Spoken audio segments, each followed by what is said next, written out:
Sí, claro, se olvidó de grabar, pero lo que pasa es que yo no sé si vale la pena grabar, bueno, esto lo voy a decir mientras estamos siendo grabados, las clases prácticas, porque yo soy acompañante, no soy no soy eh, la disertante, pero bueno, volvemos al caso de la ponderación. La idea de que trabajemos el fallo de Negri es ver cómo analiza, razona la Corte en un enfrentamiento de principios. O sea, desde el vamos, en esta tipología de casos que yo les comentaba, fáciles, difíciles y trágicos, el caso de Negri es un trágico. Es un caso trágico porque se enfrenta la libertad de expresión por un lado y por el otro lado, ¿qué hay? Para el que lo haya leído. El derecho al honor y a la El derecho intimidad. al honor al olvido. El derecho al honor, el derecho al olvido, ¿y qué más dijeron? La La intimidad creo que también intimidad. La menciona intimidad. la Corte. La intimidad. Bien, y la intimidad. Entonces tenemos como una balanza en donde por un lado tenemos la libertad de expresión y por el otro platillo de la balanza tenemos estos tres principios. Ahora, ¿están los tres en el mismo lugar? Sería la pregunta. ¿Están los tres invocados en la demanda, en la pretensión de Natalia de Negri? Bueno, eso ya lo vamos a ver, pero es la pregunta que dejo abierta. La tragedia del caso es enfrentar la libertad de expresión con estos tres. Pero ya vamos a ver cómo lo hace y con qué argumentos va a hacer ese razonamiento ponderativo de principios la Corte. Pero un poco para ponernos en... ¿Alguien no conoce? Claro, esta pregunta nunca debería ser un profesor, y menos si están grabando. ¿Alguien no conoce el caso de Negri? Era iba a ser mi pregunta. ¿Quién va a ser tan, tan inocente de decir yo no lo conozco? No voy a hacer esa pregunta, pero si yo hago la pregunta al revés, ¿alguien lo conoce? Nadie quiere contarlo, pero eh, vamos a ver, Lau, un pedacito del video, no vamos a ver la tirada de los pelos ni nada de eso, porque yo no quiero que después de Natalia de Negri haga un juicio a la UNT por usar su imagen, pero sí qué es lo que había detrás del caso de Negri para poder entender por qué la Corte dice que es una persona pública en un discurso público y que continúa siendo pública. Eh, Ahí, en ese juego que hace la Corte, eso les voy adelantando, de persona pública en una causa de interés público y que continúa siendo una persona pública, hay un continuum argumentativo que tenemos que analizar si están así o no están así. Entonces, la idea es que veamos un poquito, así son 3 minutitos de lo que era, qué es lo que hay detrás del caso de Negri, digamos, en términos de Manuel Atienza sería, vamos a ver el contexto pragmático del caso, el contexto del caso, para después poder meternos en el caso de lleno. A ver si Lauri puede compartir pantalla.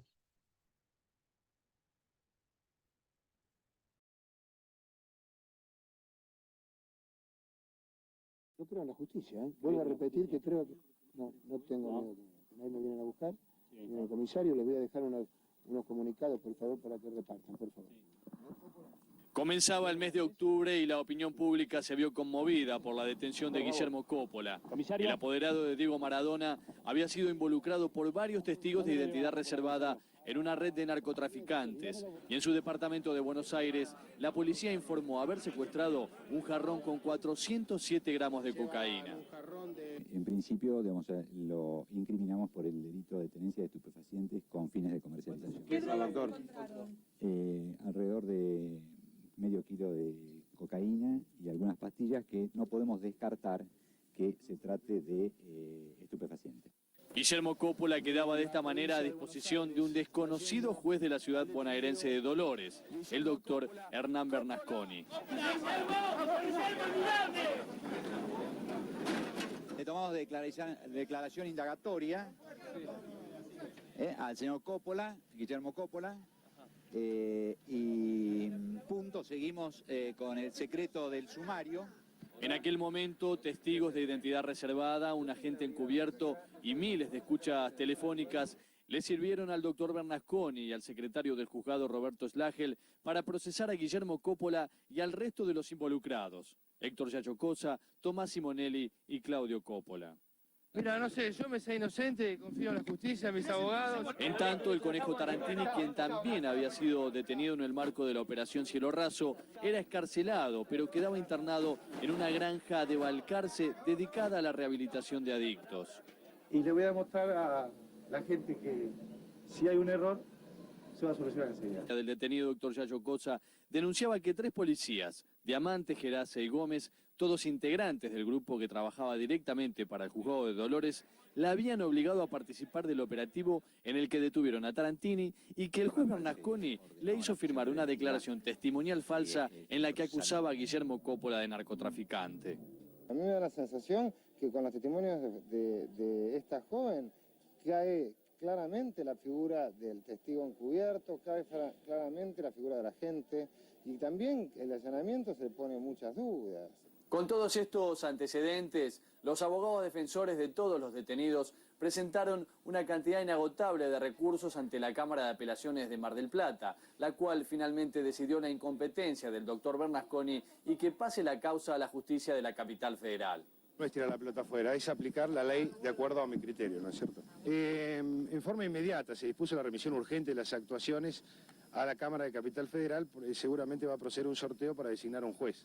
A mi criterio, se produjeron algunas violaciones a la ley procesal, yo las he remarcado, una violación a la ley de estupefacientes, bueno, la he remarcado y pensé que la causa por ese sentido tendría que ser declarada nula. Un juez que dice que Bernasconi hizo todo mal y 2 que no dicen lo contrario, simplemente no trataron el tema. Que tiran la pelota afuera. Exacto, no tratan el tema. Yo creo que en Buenos Aires los 3 jueces van a decir que Bernasconi se equivocó. En una causa conexa, el juez federal de Buenos Aires, Gabriel Cavallo, recepcionó las denuncias de Samantha Farhat y Julieta Lavalle y luego decidió procesar a los 3 policías que trabajaban para el juzgado de Dolores. También al secretario Roberto Slagel, que fue suspendido, y solicitó el desafuero del juez Bernasconi, quien en poco tiempo más será sometido a juicio político.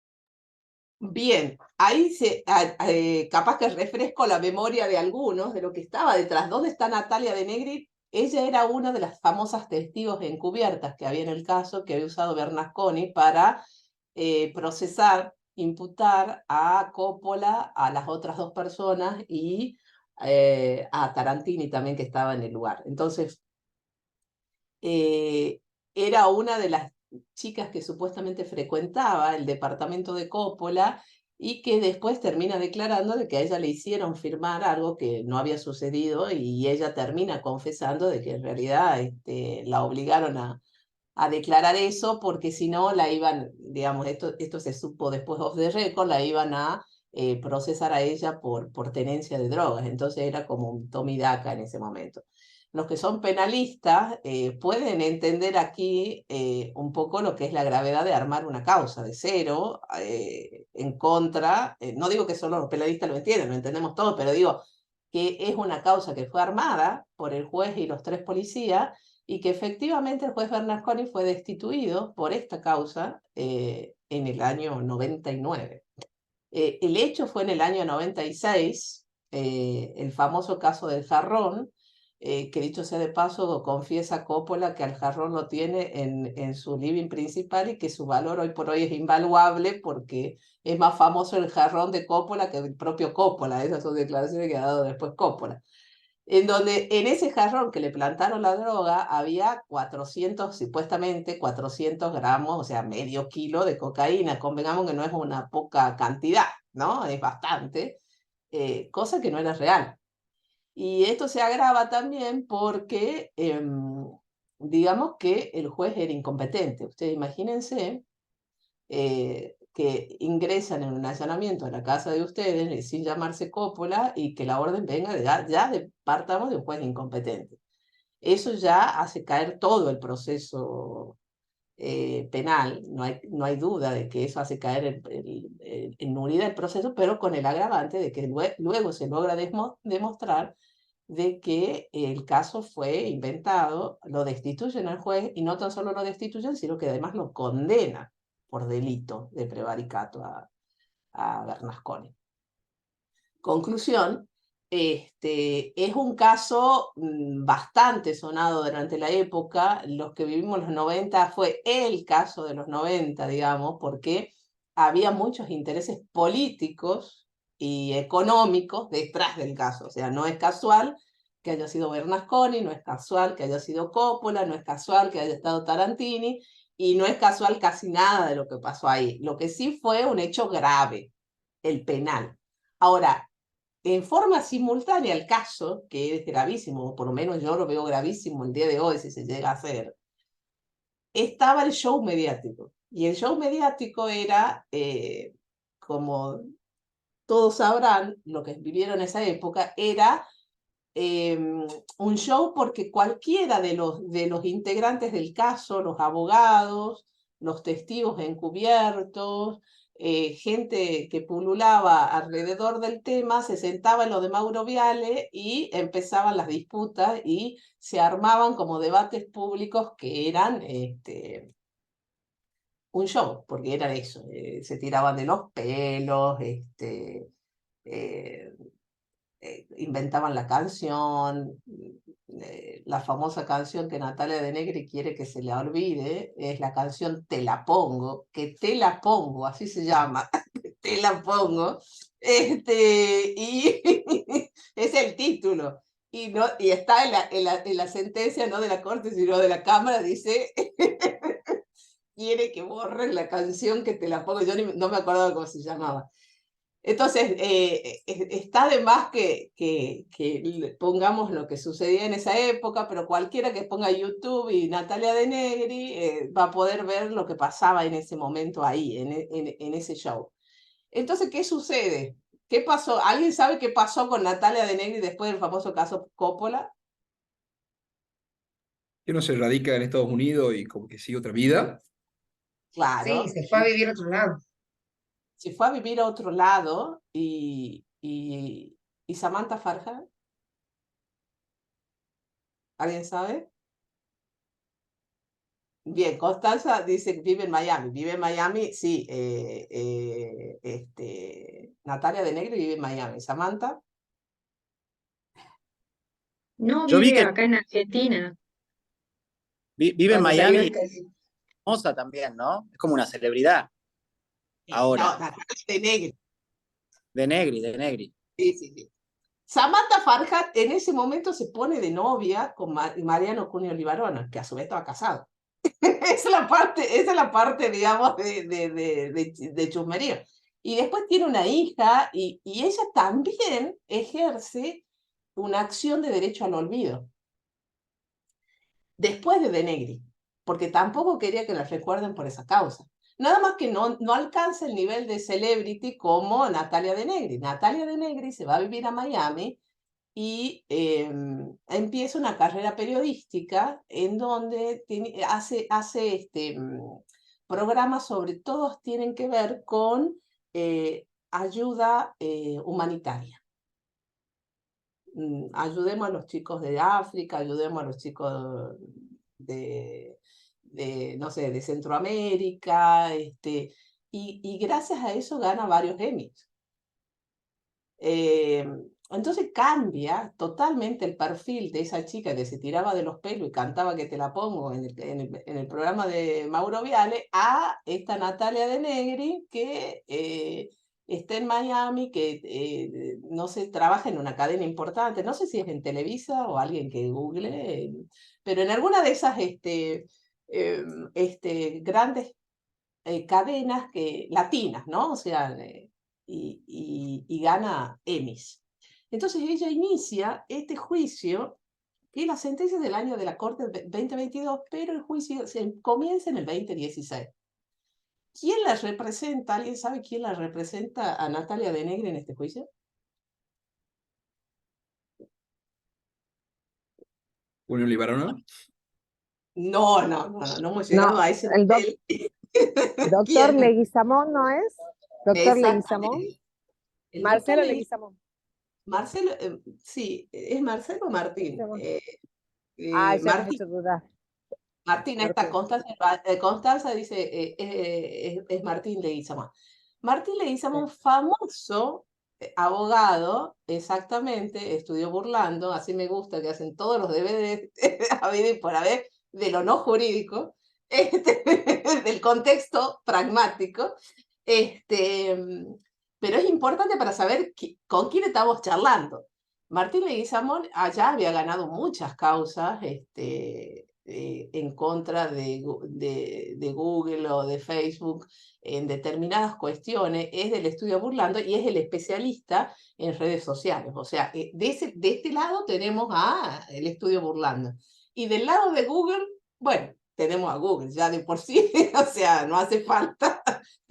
No hace falta acotar, pero para que sepan, el estudio que representa Google es el de Mariano Grondona. Entonces, tenemos por un lado al estudio Mariano Grondona, por otro lado tenemos al estudio Burlando. Y bueno, ¿qué sucede? Natalia De Negri inicia este juicio y lo gana parcialmente en primera instancia y la Cámara confirma la sentencia de primera instancia y llega a la Corte. Pero antes de que llegue a la Corte se hace una audiencia pública. Una audiencia pública que tuvo también su repercusión. Para el que quiera ver la audiencia es bastante interesante. Yo la vi en parte, la iba siguiendo en vivo, pero en parte, no la vi entera, porque había amicus curiae bastante importantes tanto de un lado como del otro. Por eso yo es que lo pongo en contexto de quiénes eran los estudios jurídicos acá en juego, porque se presentaron varios amicus, ¿no? Y el 17 y el 18 de mayo del 2022 se hace la audiencia pública, se graba, se pasa por el canal de la Corte en vivo, podíamos seguirlo en vivo, es más, había algunos constitucionalistas que iban tuiteando en vivo lo que estaba pasando en la audiencia, porque era esperado, era una audiencia esperada, y resulta que un mes después, el 28 de junio, estamos hablando un mes y chirola después, dicta sentencia a la Corte. Y lo que se esperaba en ese momento era que confirme la sentencia. No sé si lo esperaba todo el mundo, porque había muchas voces en contra de que confirme la sentencia, pero era que como la Cámara de Apelaciones habla de una especie de consagración del derecho al olvido, lo que esperaban en ese momento era que la Corte consagre este derecho al olvido a través del fallo de Negri. Y no sucedió eso. Y entonces tenemos el fallo que tenemos ahora en estudio. Y esa es como la dimensión pragmática de la argumentación. En términos de Atienza, ¿no? Atienza, para los que conocen la teoría, no quiero desarrollar toda la teoría de Atienza porque después Vigo me reta de que es mi ídolo.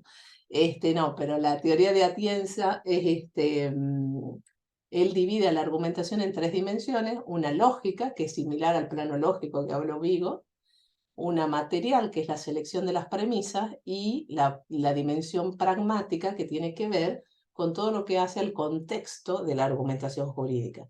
¿Por qué los pongo en contexto? Porque tienen que saber qué hay detrás de este caso como para poder analizar lo que sería la justificación interna del fallo.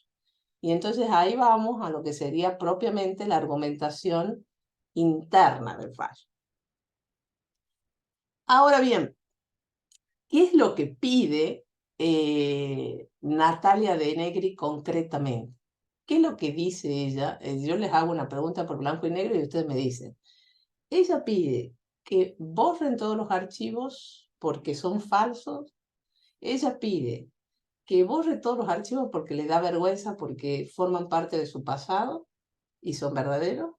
O ella pide que en realidad no borren los archivos, sino que cuando uno ponga Natalia De Negri en el Google no se indexe, no se relacione con el caso Coppola.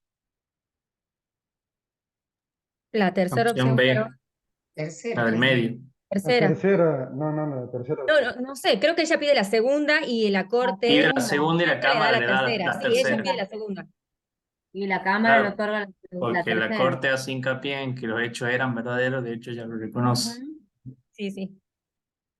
Entonces, a ver, ella ¿qué quiere? Acá viene la respuesta. Ella quiere B y C, por eso todos los que dijeron B y C están en lo cierto. Ella no dice esos hechos no forman parte de mi pasado. Ella dice son reales, son verdaderos. O sea, nunca desconoce la verdad de su. Por eso Sí, el derecho al olvido. exactamente, por eso es derecho al olvido y no estamos hablando de el borrar imágenes falsas ni que la relacionaron con lugares prohibidos y como el caso de Rodríguez María Belén, que en realidad era una modelo que la pusieron en las salas, en las páginas esas de prostitución VIP. No, acá estamos hablando de alguien que reconoce que son hechos de su pasado. Hay un punto que les voy a hacer esta pregunta para el que ha leído el fallo. Cuando surge el caso Coppola, ¿ella era mayor o era menor? Ella tenía 19 años y en ese momento la mayoría de edad eran los 21 años. Y eso hace también referencia a la Cámara, digamos, por qué dictamina de tal manera, ¿no? Justificándose la edad de ella y en la madurez que tenía ahora cuando entabla la demanda. Bien Lucía y bien Daniela. La Corte no dice nada, por eso mi pregunta es capciosa. O en algún lado la Corte dice la edad de ella. La Corte no dice nada. Cuando va a argumentar la Cámara, sí dice que ella tenía 19 años y sí es verdad que en esa época no se te alcanzaba la mayoría de edad con los 18, sino con los 21. Y es un dato importante para el caso. Pero bueno, eso es como para seguir indagando. Eso sería dentro de lo que en teoría de la argumentación se habla de omisión de argumentos. Es lo que no se dice, que a su vez tiene una fuerza importante a la hora de analizar una sentencia y que no nos vamos a enterar a menos que hagamos como investigación hacia atrás y lleguemos a la demanda. Si tenemos la demanda, tenemos la contestación y tenemos, no sé, la intervención de los fiscales y tenemos las pruebas y tenemos todo, podemos hacernos una idea completa del caso. Ahora, si nosotros leemos la sentencia, por ahí no tenemos toda la idea del caso. Sí, Gabriela. Si se hubiera planteado el tema de que ella era menor de edad, el contexto cambiaba porque incluíamos el interés superior del niño. Entonces a ella sí se le hubiera dado el borrar totalmente todo lo que esté vinculado a eso. No sé. Es que buena pregunta. Yo creo, si la pregunta es, ¿cambia el contexto? Totalmente. Tenemos ahí un principio que, ¿se acuerdan cómo empecé yo la pregunta? La balanza. ¿Qué principios tenemos? Libertad de expresión y ¿qué me dijeron? Honor, intimidad, olvido. ¿Alguien habló de interés superior del niño? ¿Por qué? Pues Pero no creo aparece. que podrían haber hablado de interés superior del niño si la convención dice 18, si mal no recuerdo. No es 21 en la convención. Y ahí Ella no tiene tenés. niña, no es niña. Pero ojo, ¿sabes de cuándo es el hecho? A ver. 96. No sé si habías nacido, Agustín. Sí, sí. No, a ver, está bueno todos esos contraargumentos, porque tendríamos que ver de qué fecha es la convención, de qué, todos los detalles, ¿no? Pero hay otro argumento que no se dice en la sentencia y que podría estar de un lado de la balanza y que no está explícito. ¿Cuál será? Está dentro de los argumentos de ella.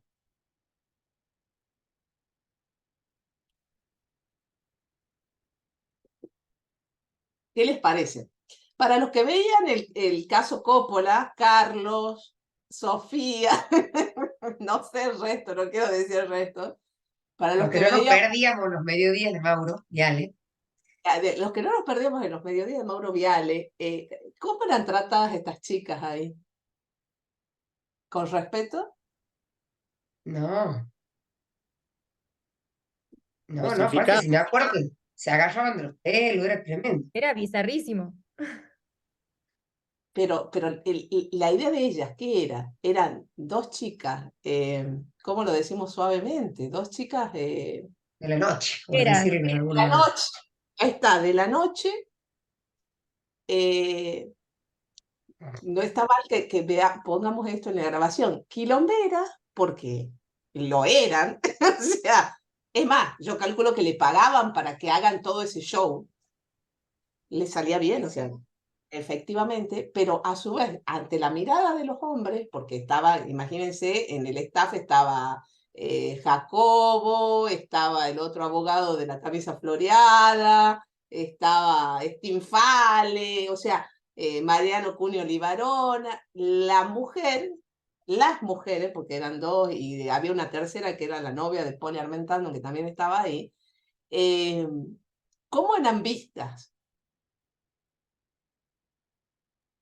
Como objetos. Sin perspectiva de género. Exactamente. Es lo que ella pide que le traten en la pretensión. Ella dice, piensen que o sea, esa idea de la imagen que la cámara rescata, chabacana y todo lo demás, cuando ella lo argumenta, dice, lo tienen que tratar con perspectiva de género porque a nosotros, que teníamos 19 años, que podemos poner, como dice Agustín, quizás en duda si era mayor o menor, lo que no podemos poner en duda es que era mujer. Ahora, como mujer, correspondía, la pregunta sería, porque es una gran pregunta en la argumentación actual, ¿correspondía la mirada de perspectiva de género en esta causa? Y usted me dirá, no tiene nada que ver, porque acá estamos discutiendo los dos principios fundamentales, el honor, la intimidad y que eso. Ahora, ella lo pide. Y si lo pide y no le contestan, hay ahí una omisión en la argumentación importante. No digo que correspondía aplicar la perspectiva de género, lo que yo digo es que ella aduce que la mirada de la mujer, de esa Natalia de Negri adolescente o jovencísima, era la mirada de una mujer objeto. Era la mirada de una mujer que, a ver, que no valía mucho y que era ridiculizada en el programa. El programa en sí mismo llevaba a ridiculizar todo, como dice Anita, era bizarro desde la causa que es gravísima, porque estamos hablando de una causa que fue inventada, pero estaban en ese momento en cárcel, contaban, o sea, yo me acuerdo hasta que había conversaciones telefónicas con los detenidos desde la cárcel, en donde se armaba el show. Claro, estaba todo mal, pero bueno, a ver, entonces pensemos, ella se va, da un vuelco, digamos, en su vida, se convierte en una figura, digamos, que gana Emmy y todo lo demás, importante allá, y lo que dice es, yo no quiero que cuando uno ponga Natalia de Negri aparezca mi nombre relacionado con el caso Coppola. Pero además, y ahí viene la segunda parte, quiero que borren esos videos donde yo aparezco.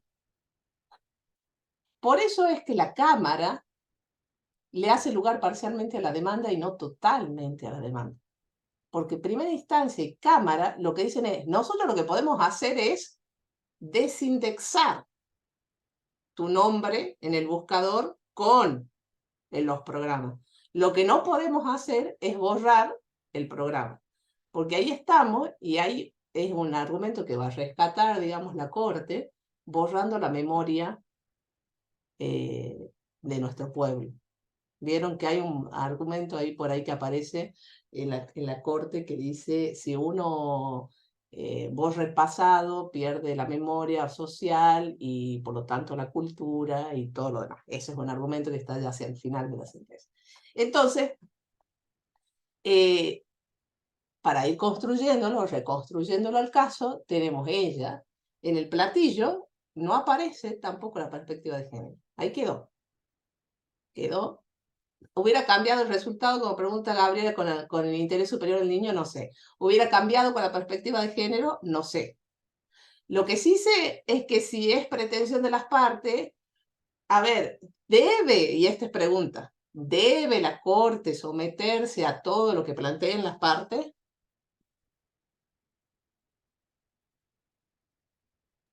Y en principio, absolutamente todo, ¿no? Entiendo. No, no No necesariamente. necesariamente. No. ¿Qué pasa si en una causa, a ver, claro, yo les puedo decir Góngora, les puedo decir, bueno, un par más, no aplica la perspectiva de género y ha sido invocada? ¿Qué hace la Corte? Hoy, ¿no? No estoy hablando hace 20 años atrás. ¿Cómo es la pregunta? Disculpa, Caro. La pregunta sería si hoy, cuando en una causa se invoca perspectiva de género y los jueces inferiores no la aplican, ¿qué hace la Corte de la Nación?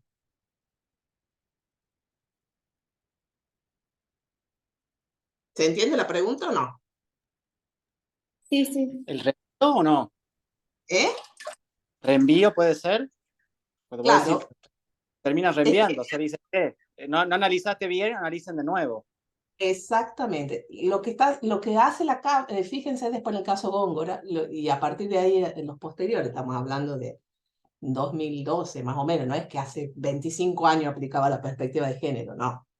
Pero sí lo que hace es decir, mire, acá le argumentaron esto, se agraviaron de esto y usted, Tribunal Penal, no lo tuvo en cuenta, Tribunal de Juicio, Tribunal de Casación, Corte Provincial, vuelva a fallar con perspectiva de género. No le dice hágale lugar o no le haga lugar, lo que le dice es vuelva, reenvía, ¿para qué? Para que lo analicen con perspectiva de género. Acá no pasó. No pasó porque la Corte no lo tuvo en cuenta, digamos. ¿Debía haberlo tenido en cuenta? No lo sé. Por eso la pregunta, debe atenerse, y fíjense ustedes, y esto es un tips que les doy cuando uno empieza a analizar los fallos así con lupa, es cuando la Corte, si es que lo tienen ahí al caso, en el considerando 5, va a tratar la admisibilidad de la causa, dice, acá, la causa es admisible el recurso extraordinario federal. ¿Por qué? Porque está en juego la libertad de expresión. Y la Cámara falló en contra de esta libertad de expresión. Eso es suficiente, eso está diciendo cuestión federal suficiente. Eso es suficiente para decir es admisible. Punto seguido. Sin embargo, la Corte no tiene necesariamente que hacer, no sé el verbo que usa, si me ayudan en lo que lo están leyendo, no tiene que hacer mérito de todo lo que plantean las partes. ¿Alguien lo tiene ahí al fallo? Dice algo así, ¿verdad? No se encuentra limitada por las posiciones de la Cámara ni de las partes. Esta Corte no se encuentra limitada. Bien. Cuando ustedes en la argumentación de la Corte de la Nación ven que la causa es admisible, no estamos hablando de sentencia equiparable a definitiva, no estamos hablando de derecho común, estamos hablando de una causa de recurso extraordinario federal que es admisible. Y les pone un punto seguido y dice, esta Corte no tiene que hacer mérito de lo que dicen las partes en la Cámara, está diciendo, ojo, que acá hay algo importante de lo que yo o no voy a hablar o voy a hablar de más. Préstenle atención siempre a ese párrafo que parece cliché, y puede serlo, pero cada vez que yo advierto, digamos, cuando voy a hacer estudio de argumentación empírica, cuando aparece en una causa que es admisible abiertamente, ¿no? Acá estamos hablando, fíjense el primer párrafo, ni siquiera lo pone en cuestionamiento. El recurso es admisible, acá hay cuestión federal, libertad de expresión, y como dice la ley 48, el artículo 14, la Cámara se pronunció en contra de un principio fundamental del derecho, que es la libertad de expresión. Entonces es admisible. No tiene que decir nada más. Y sigue. Cuando sigue, ahí pregúntense por qué sigue. Y eso puede ser por dos motivos. O porque no va a hablar de algo que podría hablar y no quiere hablar, perspectiva de género, o porque va a hablar más de lo que le pidieron las partes o la Cámara. Y acá también pasa esa otra cuestión. Habla más. ¿Dónde hablará más y qué hablará de más? De lo que hace estrictamente al caso. ¿Se entiende la pregunta? Nosotros tenemos dos valores: libertad de expresión, derecho al honor, derecho a la intimidad, derecho al olvido. ¿De qué no va a hablar? Ni interés superior del niño, ni perspectiva de género. No lo va a hablar, no lo dice. Pero hay algo que no lo dicen ni las partes, ni la Cámara, y de lo que sí va a hablar. ¿Interés público?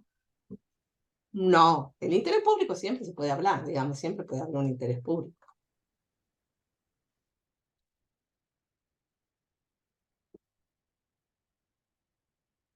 Fíjense en el considerando 22 y 23.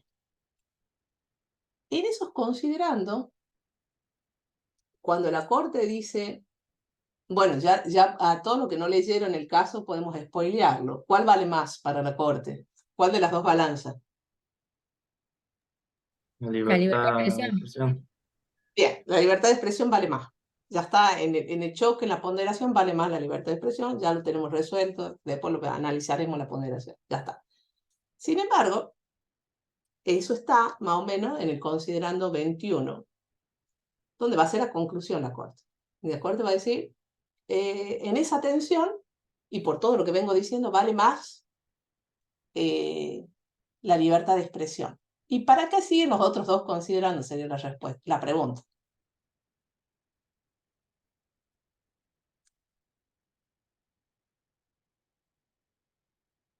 ¿Por qué sigue hablando? Ya en el 21 resuelve el caso.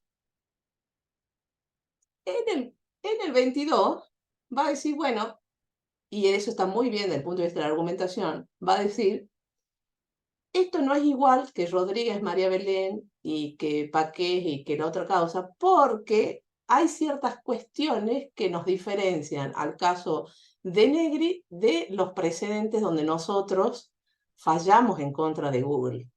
Fallamos en contra de Google, no a favor de Google como ahora, sino fallamos en contra de Google. ¿Cuál es la diferencia entre los precedentes, esos que cita Rodríguez María Belén, Paqués y el tercero era Gimbuta? ¿Cuál es la diferencia entre esos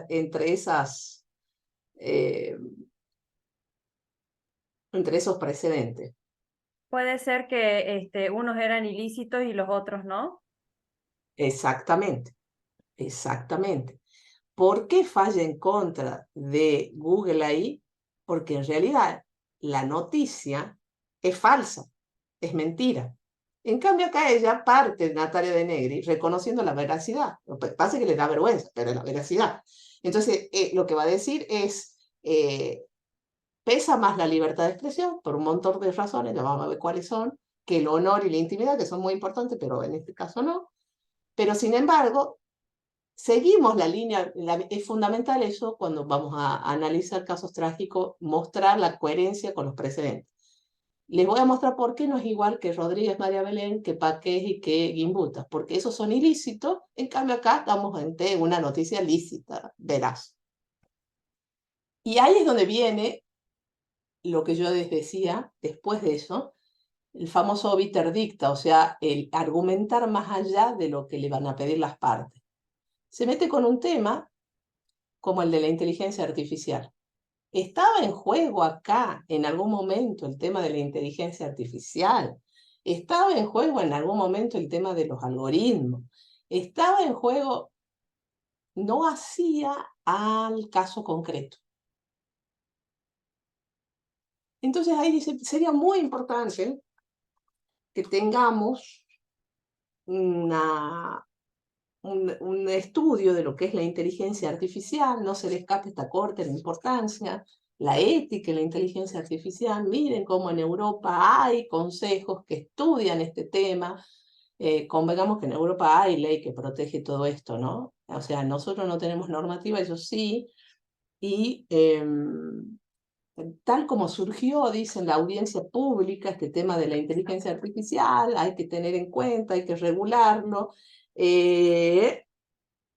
pero lo cierto es que ahí está, hablando de un tema que lo deja abierto, que no lo termina de cerrar y que a modo de caso futuro. Yo calculo que lo que está haciendo es decir, bueno, miren que en este caso yo voy a fallar así, pero en los que vienen no sé. En los que vienen no sé. Eso es simplemente para mostrarle, no hace al nudo del fallo, ¿no? O sea, este tema de la inteligencia artificial y los aspectos éticos y los algoritmos y todo lo demás, no hace el fallo, pero cuando la Corte, en la admisibilidad del recurso extraordinario, le dice, no nos tenemos que atener a lo estrictamente planteado por las partes, ni la Cámara, presten atención a todo el fallo porque algo más le va a decir o algo menos de lo que debería decir le va a decir. Si no, ni siquiera hace la advertencia. No lo trata y punto. Si es una cuestión intrascendente, no la va a tratar ni nada. Lo que está mostrándole es que algo va a pasar ahí. Lo Sí. que yo tengo una duda es con respecto a por qué introduce la cuestión de la inteligencia artificial. O sea, porque después de que la introduce, dice, en base a la forma en que la empresa demandada manifestó que aparecen los resultados, se podría generar un cierto perfil de las personas que podría condicionar la composición del lugar que el internauta se hará de la identidad de la persona ocultada. O sea, me parece que es como que está a favor de la creación de estos perfiles, o no entiendo, digamos, la razón por la que lo está introduciendo. No lo veo claro, o sea, me genera más duda que otra cosa leyéndolo, ¿no? No, seguro, porque dice a medias. ¿Qué es lo que pienso yo? Es una hipótesis. Yo no estoy en la mente para saber los motivos de los jueces de la Corte de por qué lo ponen. Cuando se hace la audiencia, la defensa de Google lo que dice es, mire, nosotros no podemos desindexar como dice la Corte, la Cámara, porque la manera en que Google indexa las páginas no la manejamos, no es transparente. Eso es un algoritmo. Es el algoritmo en que yo hoy creo una página, la página de los alumnos de posgrado de argumentación jurídica, y la pongo en un blog, y la manera en que esa página, cuando uno pone en Google estudiantes de argumentación jurídica, surge en el listado, no es algo que yo tenga que adherirme a Google a través de un formulario y el formulario de Google me pone en el buscador. No, lo que está diciendo Google en la audiencia, lo que le dice es, mire, ahí hay un algoritmo que, digamos, cruza la información de manera aleatoria. Nosotros no tenemos idea cómo se hace. Claro, habla del predictivo. O sea, de eso habla Exactamente. del predictivo. Ahora, ¿qué seguridad puede haber si cualquier información falsa se va a adherir directamente al predictivo y entonces, conclusión, no va a haber manera nunca de dejar de lado una información falsa? O sea, yo creo, por eso le digo, yo creo que lo que está haciendo en ese oiter dicta la Corte es decir, miren, en este caso no, porque es muy particular, pero esperen un poco porque ya vamos a tener que hablar del tema de vuelta y vamos a tener que ver cómo lo regulamos, como el caso, porque de hecho también lo cita el caso que cita De Negri, que es el caso Costeja. El caso Costeja es el caso, ¿alguien sabe qué es el caso Costeja o no? La verdad que no. Está bien. Es un caso del Tribunal Europeo de Derechos Humanos en donde un abogado español había sido incorporado a un listado de deudores bancarios. Tipo nuestro Veraz. La cuestión es que eso se indexa en Google y él queda como deudor. Y después le empiezan a negar crédito y cosas al abogado este por culpa de que alguien ponía el nombre de él y salía como deudor y qué sé yo. Entonces, inicia el juicio, un juicio que le llevó años, que llega al Tribunal Europeo de Derechos Humanos en el 2014, en donde plantea el derecho al olvido. Es por ese caso que se crea pretorianamente el derecho al olvido en el Tribunal Europeo y después va a ser recogido por la normativa europea y hoy el derecho al olvido está regulado en Europa. No así en Estados Unidos, no así en nuestro país. Hoy no está regulado.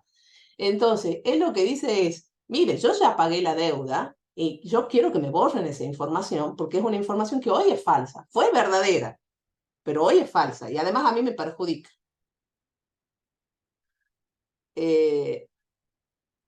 Entonces, ahí el tribunal le reconoce efectivamente el derecho al olvido y me acuerdo que él en la demanda decía algo así como, hay dos mentiras que dicen los blogs de Google donde él aparecía. Una que yo estoy casado y otra que soy deudor. Ya me divorcié y ya pagué mi deuda.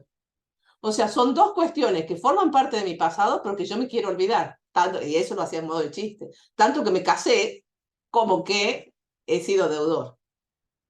Y ahí lo que hacen es hacerle lugar y hacer que borren esas páginas en el derecho al olvido de este abogado, famoso abogado Cotejas.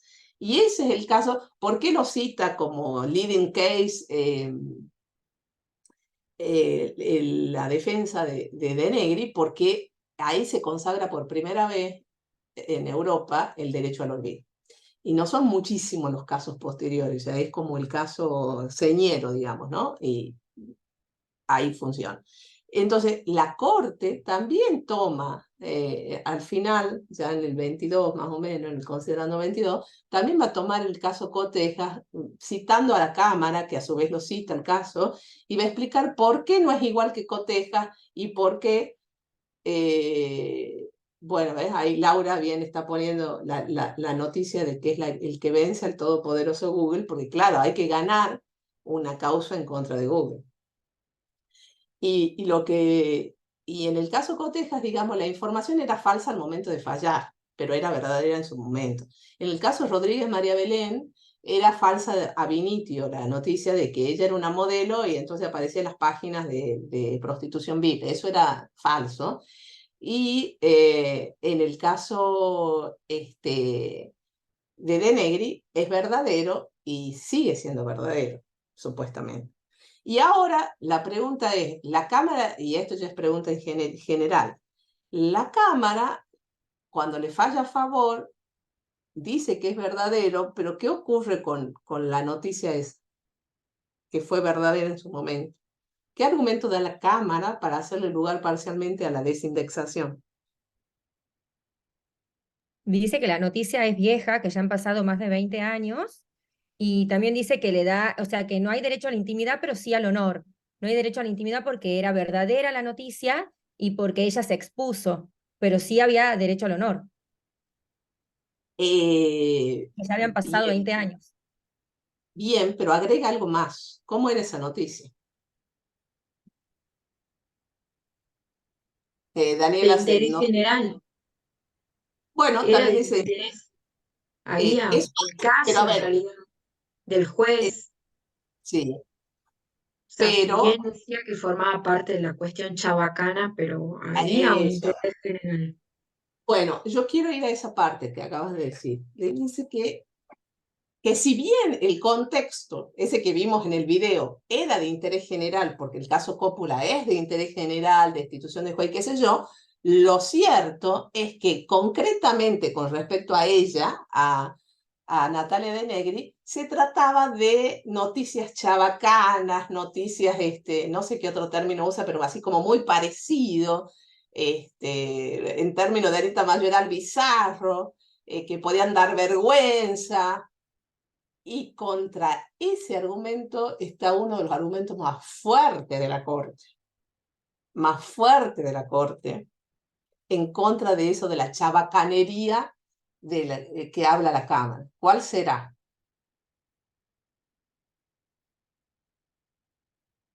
¿Qué es lo que le dice la Corte a la Cámara con respecto a eso? a que los jueces valoren En forma el... subjetiva, no habla de la El buen subjetividad del gusto, dice jugador. que no se limita al buen gusto. Es un punto... Como que hacer lugar a la pretensión de la actora se basaba justamente en la subjetividad del jugador de turno, que no todos consideraban, creo, no sé si me equivoco, todos consideraban de la misma manera. Ese tipo de periodismo creo que habla del pseudo periodismo, pero algo así por ahí va lo que dice la Corte. Sí, que la libertad de Bien, expresión no se limita al buen gusto. Eso. Habla de la arbitrariedad también creo en un momento, ¿verdad? Porque perfecto. es como ¿Qué es lo que en lo general es la libertad de expresión y listo, digamos. ¿En qué se va a convertir, digamos, la pregunta que se hace y que desde el plano axiológico es muy importante, en este caso es, ¿quién se convierte en juez del buen gusto o de las buenas costumbres o de las noticias moralmente correctas? En definitiva, estamos hablando de un tema de valoración, de gusto, de una noticia.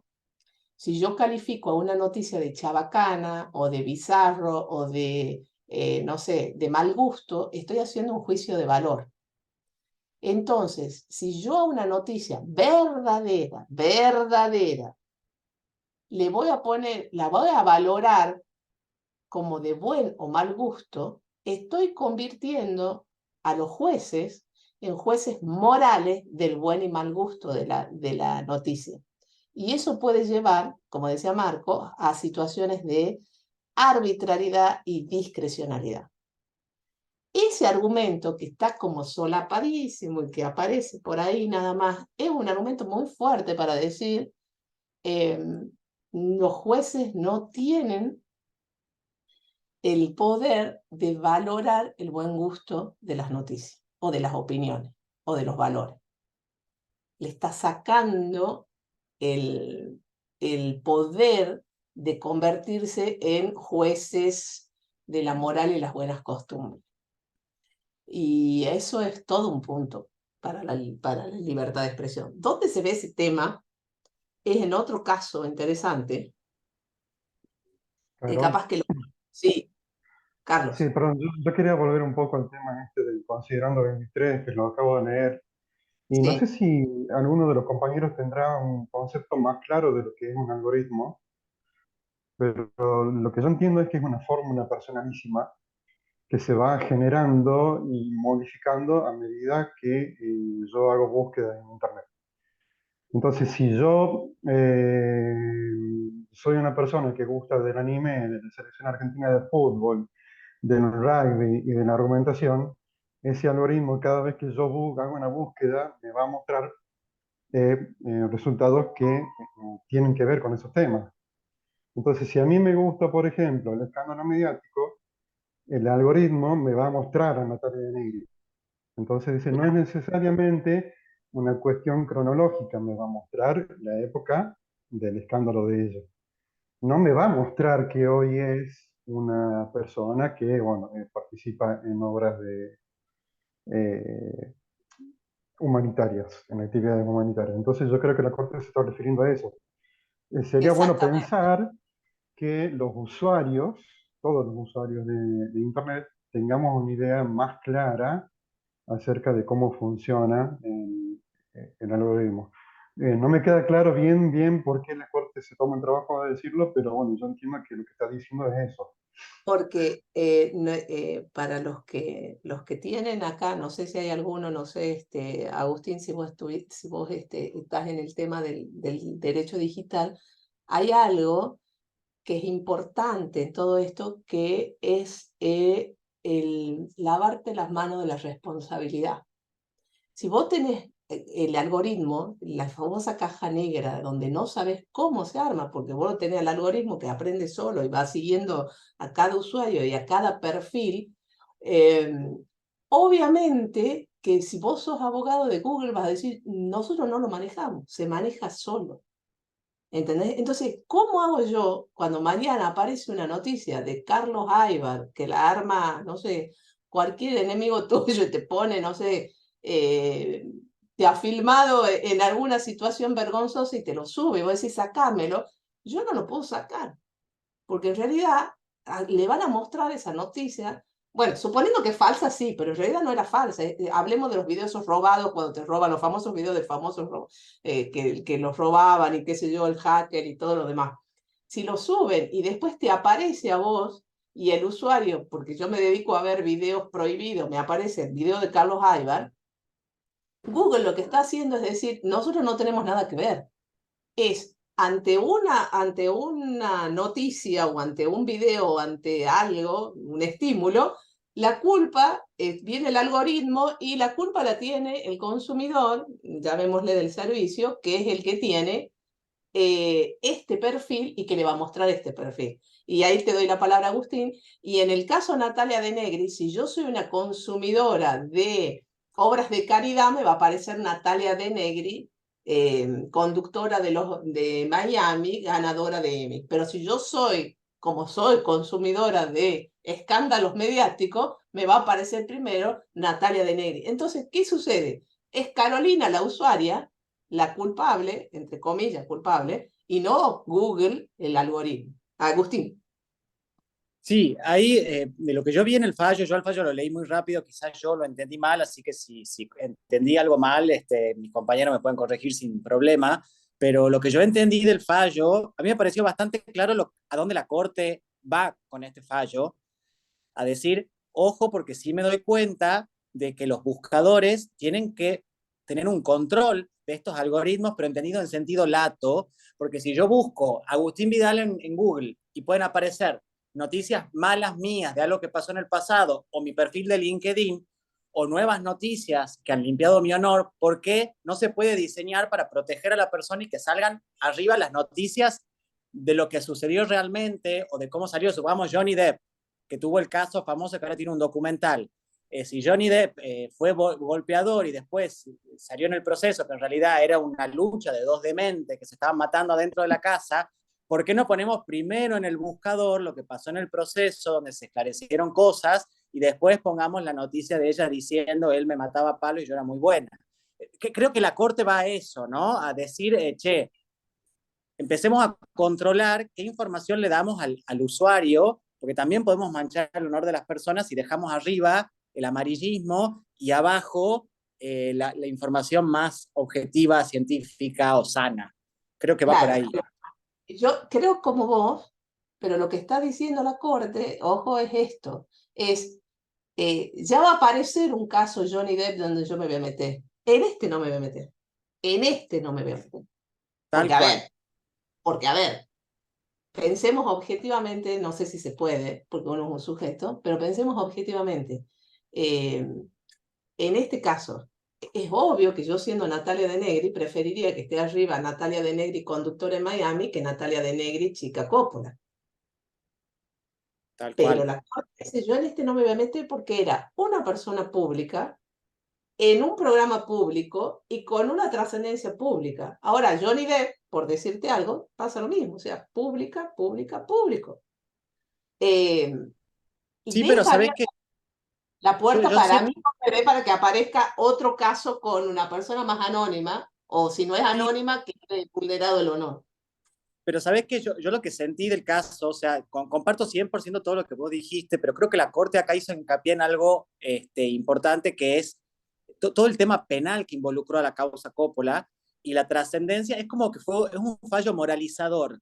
Por más de que ella haya tenido 19 años, la Corte no lo mira a eso, no lo analiza, decide, opta en su argumentación por no abordar ese tema y le dice, señores, ojo con lo que hagan, tengan la edad que tengan, porque después hay que tener memoria de lo que uno decide hacer, porque también estas chicas fueron catalogadas como, y ellas mismas admitieron, que buscaban protagonismo mediático a través de esto. Y sin duda estaban guionadas, porque no pueden haber sido tan bizarras las peleas. Yo no creo que deben ser tan bizarras las peleas. Estaban guionadas para mí. Pero a ver qué opinan los penalistas, porque a todo esto hay, no es que no está consagrado para nada el derecho al olvido. Hay excepciones. Y lo dice la Corte. ¿Cuáles son?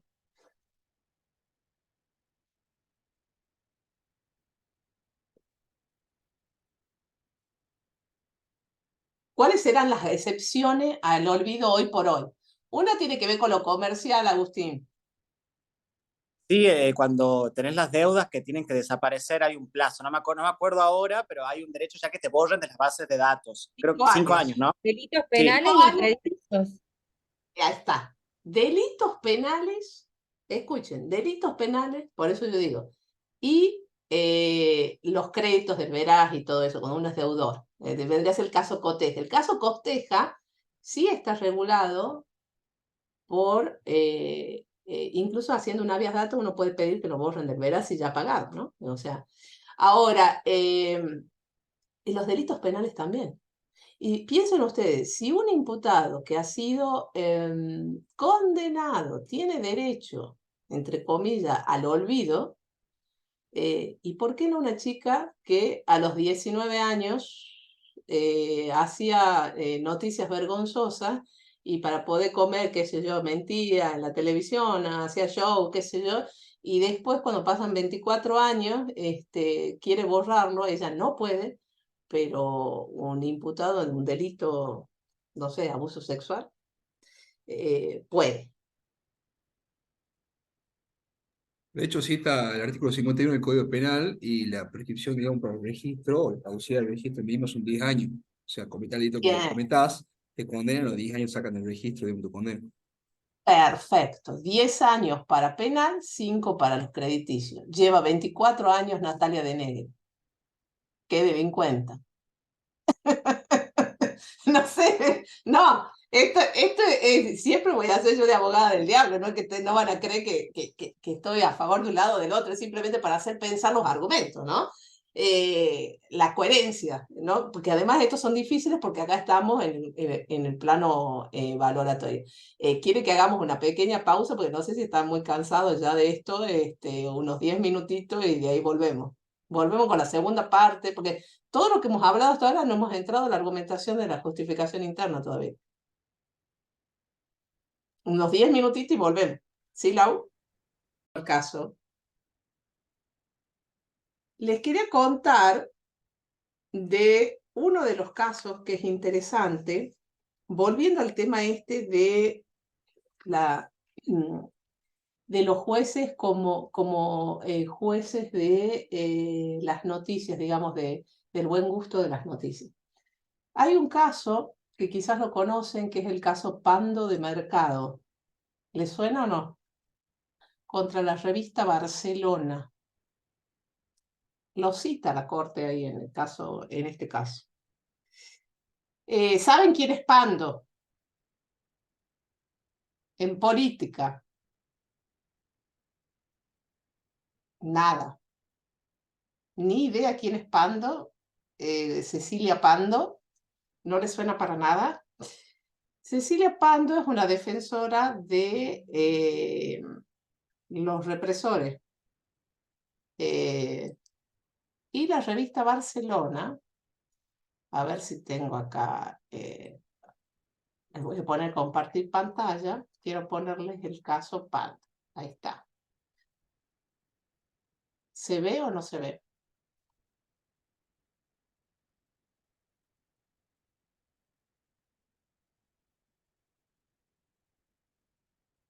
Ahí está iniciando el Power. Todo de la clase de hoy que yo voy hablando y después no lo paso.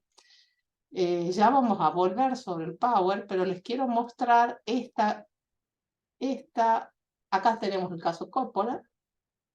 Y este caso, no miren todo esto, que es todo lo que tendré que hablar. ¿A dónde lo tengo?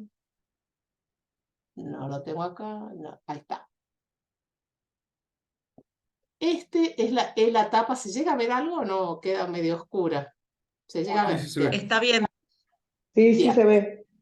Este es el caso, el fallo Pando de Mercado contra Gente Grosa. Gente Grosa es la de la revista Barcelona. La revista Barcelona es una revista satírica que siempre pone tapas rimbombantes, son muy polémicas, es más o menos como Charlie Hebdo en Francia, como fue para los viejos lo que fue la revista Humor, de humor político, y esta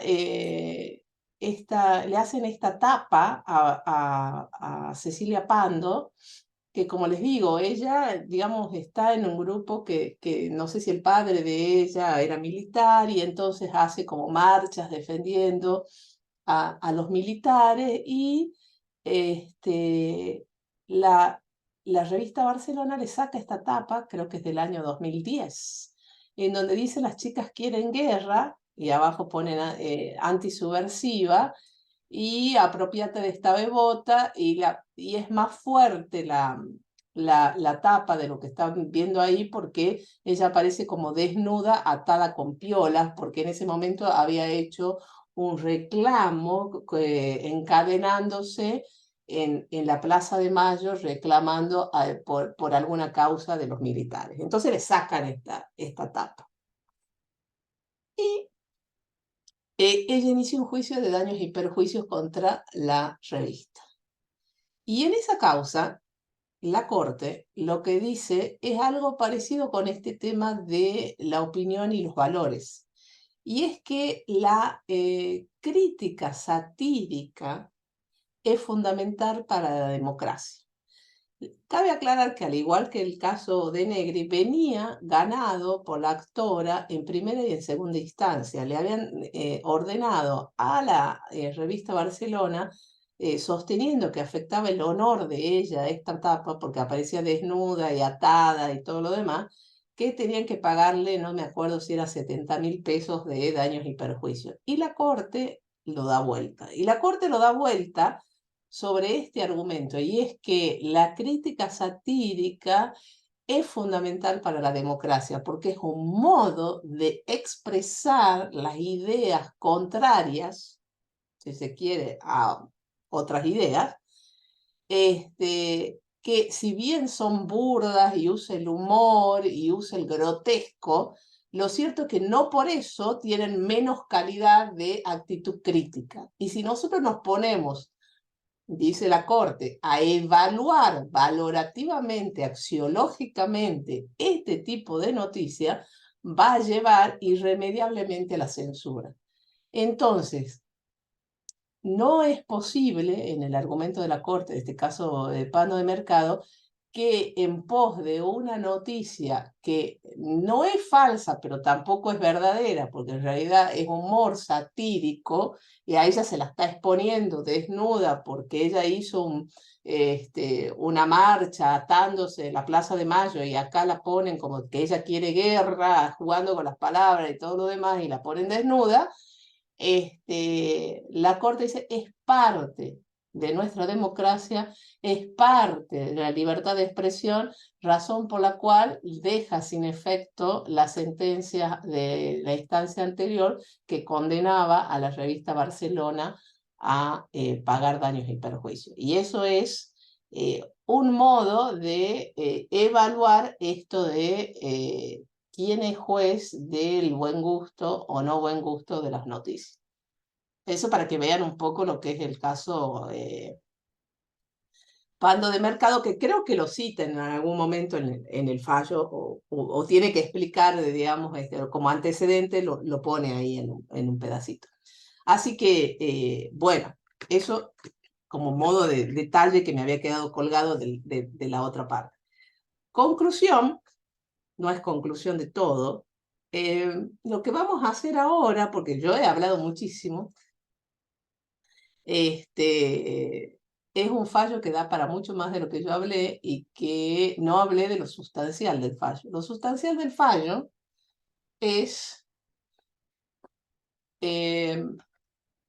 ver el ejercicio de ponderación que hace la Corte. La Corte estructura el fallo de una manera específica. Todo lo que sea estructuración de fallo, cómo se estructura la parte formal, lo van a ver con Laura, que ella es la especialista en redacción, en el día lunes, una partecita. Pero para que quede claro cómo lo va estructurando al fallo la Corte, bueno, como hacen la mayoría de los fallos, La Corte, la Corte de la Nación escribe en lenguaje claro o no? A mi punto de ver, no. No, porque se me vino a la cabeza lo que decía Vigo en el plano lingüístico. Bueno, tiene una manera de estructurar Pero la está Corte. mucho más clara, viene cambiando su lenguaje, ¿no? Hay un cambio.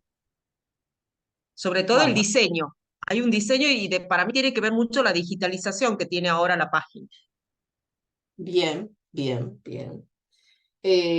Bueno, en cuanto a las partes, digamos, la parte formal del fallo, como todo fallo tiene los antecedentes, tiene los argumentos de la Cámara, los argumentos del recurrente, habla de la audiencia, y la pregunta es, ¿toma algún argumento de la audiencia o no toma argumento de la audiencia la Corte? ¿Se acuerdan de eso, no? ¿Se acuerdan haber leído algún argumento de los amicus en el fallo?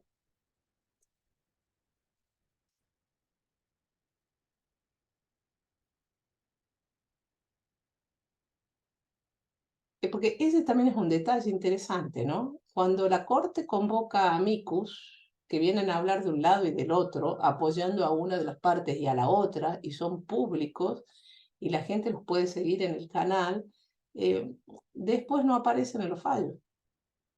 Puede ser que, perdona, puede ser que solamente los mencione, pues no dice amigo curia, dice en castellano, por supuesto, amigo del tribunal, pero los menciona nada más en una parte. ¿Puede ser? Sí, los menciona, digamos, siempre cuando la Corte convoca audiencia pública lo pone como uno de los primeros, considerando normalmente va después de los argumentos recurrentes, como si fuera la historia procesal, los antecedentes, la sentencia de Cámara, los argumentos del recurrente, la audiencia, considerando 4 creo que es, 5 admisibilidad. Y ahí entra, y en el 6, a partir del 6 hasta el 23 es la argumentación jurídica propiamente dicho. Esa es la parte fuerte del fallo. Del 5 hacia arriba es como un relato de qué es lo que viene, la estructuración del caso, que ya no van a ver con Laura cómo se estructura, la parte de la forma y todo lo demás. Pero la argumentación es del 6 al 23. Ahora, entre el 6 y el 23 aparece la audiencia al final y muy por encima. Y eso es también un detalle importante. ¿Por qué? Porque la idea de hacer audiencias ante la Corte Suprema de Justicia de la Nación surge, en palabras de su momento el juez Lorenzetti, digamos que era presidente en el año 2004, de la Corte, a modo de legitimarla a la Corte y a modo que se escuchen otras voces ante el tribunal. Hasta el momento no sé si llevan 19, 20 audiencias públicas en lo que va desde el 2004, 2005 hasta el día de hoy, no son tantas, pero hay una particularidad. En muy pocos casos, los argumentos del tribunal aparecen en la argumentación de la Corte, de los amigos del tribunal. ¿Cuándo hay audiencia? Bueno, cuando la Corte quiere que haya audiencia. Normalmente son los casos de trascendencia institucional. Hay casos famosos como Berbisky en el caso de las cárceles, como Castillo en el caso de la educación religiosa de Salta. Bueno, el Rodríguez María Belén me parece que también hubo. O sea, hay casos importantes donde hay audiencia, son casos trascendentales. Ahora, lo particular y lo peculiar es que después esos argumentos no aparecen en la argumentación de la Corte. O si aparecen, no aparecen como argumentos del amigo del tribunal. No sé si me acuerdo, Lau, vos ayúdame, que en el fallo Castillo, Gargarella va como amicus, aporta algunos argumentos nuevos, aparecen, pero como si fueran de la Corte, no de Gargarella. Exacto, Caro. No, casi nada. En la argumentación del fallo Castillo, nada toma. No dice tomar, pero Claro. toma. Caro, Sí. Agustín, Caro, no sé si lo han analizado ustedes que vienen trabajando este tipo de análisis sobre los fallos de la Corte, que es muy parecido a lo que pasa también con las citas de doctrina. Yo lo hablaba con la doctora Ana de la Vega, que en su expertise administrativista me dice, hay veces que el fundamento lo encuentro en un libro, es de un autor, está replicado por el fallo de la Corte, pero la Corte lo hace suyo sin citar al autor porque está vivo. Hay una cosa con citar a los vivos, que tiene la Corte aparentemente como modus operandi, ¿no? Que no se pueden citar autores vivos. Sí, es así. Digamos, del punto de vista, bueno, eso también lo van a ver con Lauri, ¿no? Del punto de vista del plano lingüístico, es una grave omisión hacerse dueño del argumento de un autor y no citarlo. Es gravísimo, o sea, si uno está en una tesis doctoral, vos imagínate, Agustín, que tenés que rendir tu tesis doctoral, y de golpe pones argumento de Vigo sin citarlo a Vigo, te pueden, digamos, directamente gomear la tesis doctoral. Ahora, está bien que la Corte no cite en pos de esto de no citar a los autores vivos, es una regla no escrita. Es una regla no escrita de que la Corte no cita a autores vivos. De hecho, yo creo que la primera vez que lo vi reconocido es con Rosati en el libro ese, Lauri, de qué dice la Corte. ¿O no? Las palabras de la Corte. Sí, claro. ¿Este? Ese, la palabra de la No, Corte Suprema. ese. La palabra de Ese, la Corte esa es Suprema. esa es la tesis doctoral de Rosati. Es la primera vez que yo veo que alguien reconoce que la Corte no cita autores vivos, pero es una regla no escrita. En cambio, en México es una regla escrita. No puede citar autores vivos. ¿Y por qué? No puede citar autores vivos, o sea, el argumento, ¿por qué? Porque muchos de los autores vivos son doctrinarios y litigan en la Corte. Entonces, puede afectar la imparcialidad en los casos en donde intervengan. Imagínense ustedes, no sé qué autor famoso conocen, este, que litigue. Gossaini. Piedrabuena era un ex juez penal y ahora está litigando en Tucumán y el libro de él es muy citado en audiencias penales, digamos. Es divertido. Claro, entonces, ¿qué sucede? Imagínense ustedes si él tiene un libro y ustedes son la contraparte y ustedes ya han leído sentencia de ese tribunal que está citándolo y bueno, es como que queda ahí. Bueno, digamos, es para proteger eso de la imparcialidad. Si es una regla actual o no, si vale la pena o no. Yo preferiría que lo citen vivo y no que lo citen, o sea, que citen el argumento, lo copien textual y no lo citen. O sea, preferible ante el caso, digamos, blanquear que en realidad no es un invento, qué sé yo, hablan de desigualdad estructural, que es un tema de tesis de Roberto Saba. Y, a ver, no digo que lo haya inventado el término Roberto Saba, pero sí lo trabajó y no lo citan y bueno, es como que queda medio verde, que de golpe la Corte se iluminó con la desigualdad estructural. Pero bueno, en otro trabajo de un autor mexicano, él dice que en la Corte de México estaba escrito de que no pueden citar autores vivos y que cuando vino la modernización del lenguaje sacaron esa regla porque le parecía totalmente arcaica. Entonces eso es verdad también. La doctrina, ustedes van a leer que citan doctrina extranjera, mucho, sobre todo en los temas constitucionales estadounidense o inglesa, europea, más en los temas no constitucionales, digamos, que tienen que ver con el derecho civil, alemana, si estamos hablando de derecho penal, y autores y constitucionalistas de acá que ya no están, ¿no? O sea, a diferencia de la Corte de la Provincia, que sí cita autores vivos y todo lo demás, pero bueno, la Nación no. Y esto venía también a colación de que en este tema de la estructuración de los argumentos, a veces es importante escuchar las audiencias de la Corte, pero sepan que no van a aparecer como argumentos autónomos de los amigos del tribunal en el fallo.